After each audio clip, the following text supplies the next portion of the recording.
So what's going on is this full moon is in Aries, and it's going to be very important to be mindful of what you're thinking and what you're feeling, because this has a lot of power to manifest consciously or unconsciously.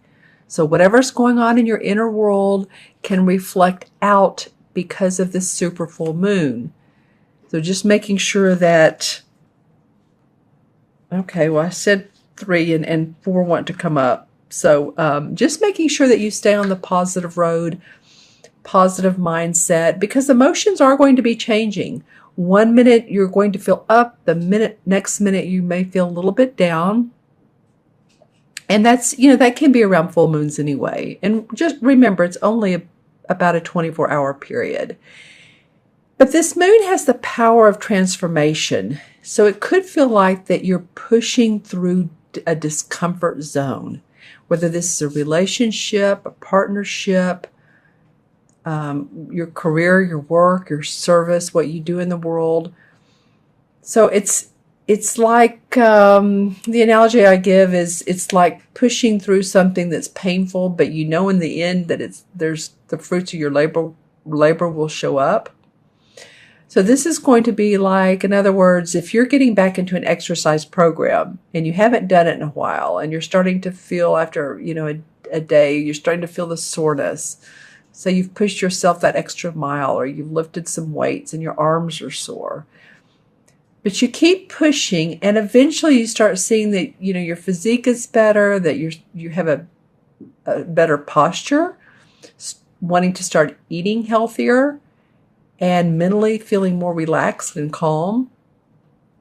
So really that's what this moon is about, is pushing through that discomfort zone and coming out on the other side more transformative and feeling success around that. So just wanted to mention that this will be, like I said, around the 15th or the 16th, depending on where you live. Just make sure to look at your local time zone and see how that relates. But it will be those two-day periods, that 1 2-day period. All right, my friends, let's talk about your reading. And like I said, I was going to pull 3 cards, but it's interesting.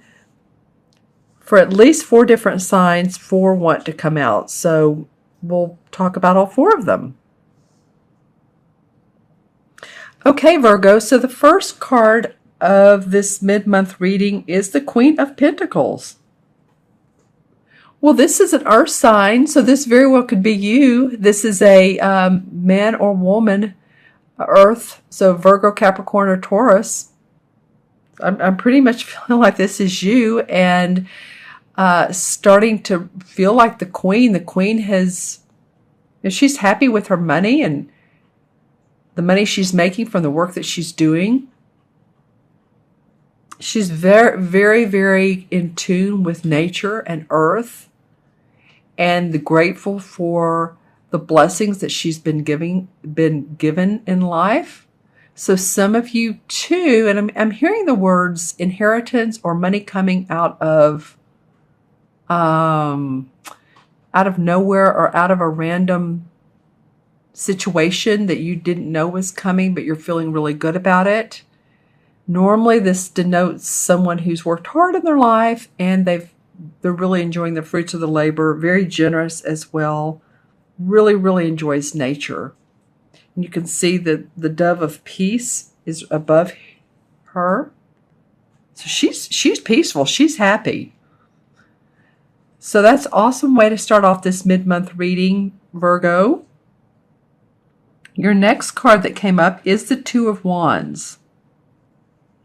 And this Two of Wands has to do with the work that you do. Wands always are creative work, our inspiration, what we put out in the world, where we work, what we do, our message to the world. And the 2 usually denotes feeling in partnership with life, feeling in partnership with what you're doing, that you're happy and you're inspired. And 2 is very much a diplomatic number. So being diplomatic and patient with yourself and with other people, maybe you're in a partnership. You know, it is interesting how I look at the way they face each other. Interesting. So you have all women in these cards. Of course, this is for men too. This can represent a man as well as a woman, but it is an earth sign. Okay, so for you Virgo men, this is for you. But look how she's facing her. So this one's very happy with her home and her property, and she's feeling peaceful. When I write out the number 2, because I'm a numerologist and I give each number a personality, but the 2 reminds me of a swan on a lake. Very peaceful, very lovely to look at, heartwarming. And this is how this card feels for me, for you. And there's the wreaths. Whenever I see wreaths in card, to me that feels like a celebratory or happy times. So some of you feeling good around your money and your property, feeling happy about them. Now what's interesting, that your next card to come up is the 4 of chalices, same as 4 of cups. And the 4 of cups denotes a feeling of angelic blessings being given to you, but not paying attention to those and being restless or wondering what else is out there. That your cups are full, your cups runneth over, but you're really not paying attention to the blessings that are being given. And you can see in this particular card rather, she's sitting here with her hand on her chin, and she's looking away from the 3 cups that are full. There's someone who wants to offer her more love, more blessings, and she's turning away like she's wondering what else is out there. It feels to me like this could be a creative project, wanting to be more creative. Literally creative. Not only artistic, like if you're an artist or a painter or a musician or a writer, but maybe this has felt so grounded. And I just heard a horn honk, so that was interesting. So grounded that you're thinking, okay, how can I put some creative inspiration into this? Because I'm sort of restless now. I have everything into place. Okay, what else is there for me? Because she's facing this, like, how can I make this? It could be too something that you want to redecorate your home, or you want to add new furniture, or new pillows, or new comforter. Or, buy furniture. That is a feeling. But to make this a little bit more appeasing, even more than it already is. It could be about a relationship too. Maybe you're in a relationship, or that you two live together, and it's not fulfilling every aspect of what you want. In other words, maybe you love to go see plays or go walk in the park, and the other person likes to go to sports, or just likes to do the opposite. And so you're wondering, how can I make this more, because he's interested in her, and this could be vice versa, and she's just not paying attention. So this could definitely be a romantic partnership that needs more oomph, and maybe a good discussion, or a good going out together and really having a chit chat about how you can make it better. How can you make it more fun? That's what it feels like. It's Virgo fun. You guys put some fun in your life. All right, not that you don't, but there's always room. There's always time for enjoyment. Fun is underrated. It really is, in my eyes.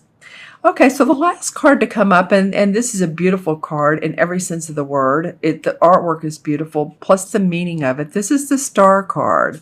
So this is enlightenment. This is psychic intuition, abilities. There's water flowing, as you can see in the card. So it's very much about emotions.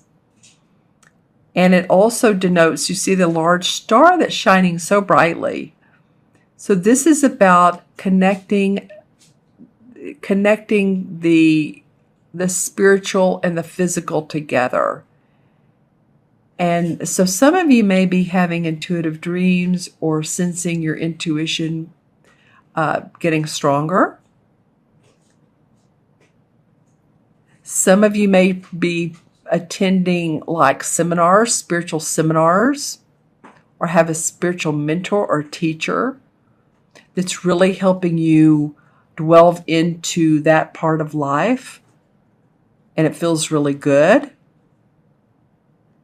And I'm seeing some of you, I'm seeing a man who is a teacher. And he has like I don't know what this means exactly, but an orange or a red, like a wraparound on his forearm. So it's like he's teaching a class. This could be very much of a, it's not tribal, but ritual but spiritual, I guess is what I'm trying to say. And the orange or the red denotes, to me, intuitiveness, feminine intuition, going with that. So interesting card. Let's see if I can get anything else and there's purple around this man as well. So it feels like that any of you all that are attending a class where it's very much about opening up your psychic development, intuitive development, connecting with the angel, the archangel, spirit guides, because I am also seeing,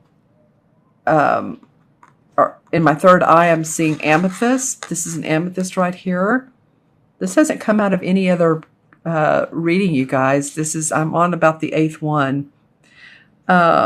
So very much by the end of the month, some of you, of course, this is for Virgo, Sun, Moon, or Rising. If this reading doesn't connect with you, then watch your rising and moon signs. Some people are saying their moons are really connecting, but it very well might. And it feels like that you find what you need, or you find what it may be that you need creative inspiration. And to do that, you go on this trip, you go to this seminar, you meet with people who are spiritually oriented, and this brings you out of that slump of what else is there. Okay, Virgo, I'm going to pull a few clarification cards. And this one didn't want to come up when I picked the cards up. So I'm going to go with that. Some of you too may have been in training, gotten a license, real estate, some sort of license or certification training that you've been in. Maybe you've been working hard at that. See what this 4 chalice is about. Interesting. Well, the 5 of rods came up. So this is some competition and some needing to have discussions in a competitive environment around your work. So that it may be that you and this person don't see eye to eye. There needs to be a discussion because there's been some competition or argumentative discussions. The resolve is the Ace of Rods. And it, again, I was talking about creative inspiration. The rod card, this is like the light bulb coming on. Oh, maybe we can do it this way. Maybe we can have fun this way. Or maybe I can do this that'll make my heart sing. Maybe just about you delving into a hobby that you love and finding enlightenment around that. Okay, Virgo, I'm going to add up the 4 original cards for you numerologically, or tell you the numerological meaning. And the Queen is 1, that's 3, 7, and 7 is what, 24? Is that right? 17 and 21, 22, 23, 24. Yes, 2 and 4 is 6 in numerology. And 6 denotes home, responsibility, love. Many 6 life paths are very much the caregivers and love to give. And they oftentimes need to take care of themselves as much as they do other people so that they don't wear out and they don't just give everything they have. So it might be, I feel like things are going along well here and you're just wanting to take care. I feel like this is sort of the anchor card, but there's so much good around this that this is what's going to motivate you to seek enlightenment.